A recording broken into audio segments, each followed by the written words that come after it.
পানিহাটি পৌরসভার কাউন্সিলর অনুপম দত্তের খুনের মামলা সাজা ঘোষণা ব্যারাকপুর আদালতে।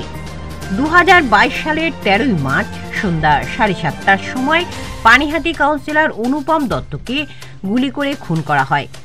এই খুনের ঘটনায় অমিত পণ্ডিত ও সঞ্জীব পণ্ডিত ওরফে বাপিকে আজ ব্যারাকপুর মহকুমা আদালতের জুডিশিয়াল ম্যাজিস্ট্রেট ফাস্ট ট্র্যাক কোর্টে তোলা হলে মহামান্য বিচারক রাহুল ভট্টাচার্য এই কাউন্সিলর খুনের ঘটনায় অভিযুক্ত অমিত পণ্ডিতকে 2 বছর 6 মাসের কারাদণ্ড দণ্ডিত করেছেন, অনাদায়ে 10,000 টাকা জরিমানা, নতুবা আরও অতিরিক্ত 6 মাসের জেল হেফাজত। এই অমিত পণ্ডিত পানিহাটির কাউন্সিলর অনুপম দত্তকে গুলি চালিয়েছিল ওয়ান শাটার দিয়ে। ব্যারাকপুর কোর্টের special public prosecutor Satyabrata Das বলেন, 16/3/2022 আসামের স্টেটমেন্ট অনুযায়ী কমলদার হোগলা বনে ওকে নিয়ে যায়। সেখান থেকে 2টো আর্মস সিজ হয়। তার মধ্যে অনুপমকে প্রথম যে আর্মস দিয়ে গুলি মেরেছিল উদ্ধার করা হয়। যে আর্মসটা দিয়ে গুলি করেছিল সেটা ডাইরেক্টলি খুনের মামলায় চলে যায়। আর একটা আর্মস যেটা পুলিশ রিকভার করেছিল সেটার ওপর খর্দা পুলিশ আলাদা করে Khardah piece number 194/22 dated 16/3/22 under section 25 arms act. এই মামলায় পুলিশ তদন্ত শুরু করে। প্রোডাকশন দেই তার বিচার হয়। সেই বিচারে ওই আর্মস তার মধ্যে ম্যাগজিন পাওয়া যায়, 6টা গুলিও পাওয়া যায়। ব্যারাকপুর কোর্টের first judicial magistrate Rahul Bhattacharya এই মামলায় দোষী সাব্যস্ত করে এবং সাজা ঘোষণাও করেন।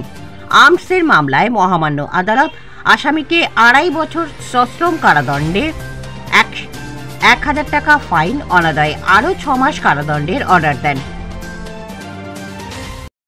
আরও নতুন নতুন আপডেট পেতে চোখ রাখুন আমার বাংলার পর্দায়। বলছি যাব অনুপম দত্ত খুনের ঘটনা আজকে কি রায় দিল আদালত? দেখুন, অনুপম দত্ত মার্ডার হয় 13/3/2022 সন্ধ্যাবেলা 7টা 7:30 নাগাদ ওর এলাকাতেই, ভেট শপটার কাছে। সেটা হওয়ার পরে যে ছেলেটি ওকে গুলি করে পালিয়ে গেছিল, গিয়ে ওই কমলদার হোগলা বনে শেল্টার নিয়েছিল।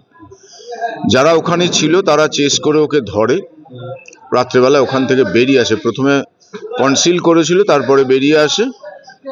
বেরিয়ে আসার পরে ও নিজেই বলেছিল যে এই কাজটা আমি একা করিনি, আমি সঞ্জীব পণ্ডিতের কথা মতো এই কাজটা করেছি। এগুলো আপনারা জানেন। এবং তারপরে একটি মামলা হয়, সেই মামলাটার নাম্বার হয় Khurda PS case number 191/22 under section 302 IPC by 120B and that apart section 25-27 arms অ্যাক্টে মামলা স্টার্ট হয়। সেই মামলাটা 3rd অ্যাডিশনাল ডিস্ট্রিক্ট জাজ ব্যারাকপুরের ঘরে বিচারাধীন। The trial thereof is almost on the way of its conclusion. এবারে ওকে ওই মামলাতে যখন পিসি নিয়ে আসে, পিসি নিয়ে আসার পরে ও তখন পুলিশকে স্টেটমেন্ট করে।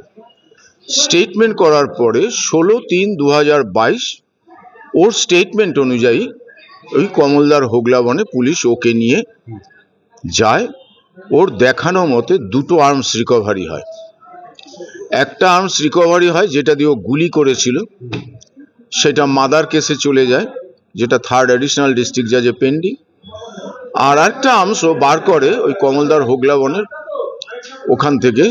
সেই আর্মস, সেইটার মধ্যে ম্যাগজিন ছিল, গুলি ছিল 6টা, এবং আরো কিছু জিনিসপত্র ওখান থেকে রিকভার হয়। তার উপরে পিসি পিরিয়ডে যেহেতু রিকভারি হয়েছে, তার উপর একটা সেপারেট কেস পুলিশ করেছিল 16/3/2022। সেই সময়কার ওই মামলার আয়ও ছিলেন তন্ময় সেন, তিনি করেন। সেই মামলা নাম্বার হয় 194/22 section 25 arms act, red with section 120B and 506 Indian penal কোডে। সেই মামলার বিচার হয়েছে। সেই বিচারেতে পুলিশ তদন্ত করেছে, চার্জশিট দিয়েছে, বিচার হয়েছে। সেই বিচারেতে আজকে কোর্ট ওকে অমিত পণ্ডিতকে অস্ত্র আইনের 25 ধারাতে দোষী সাব্যস্ত করেছে।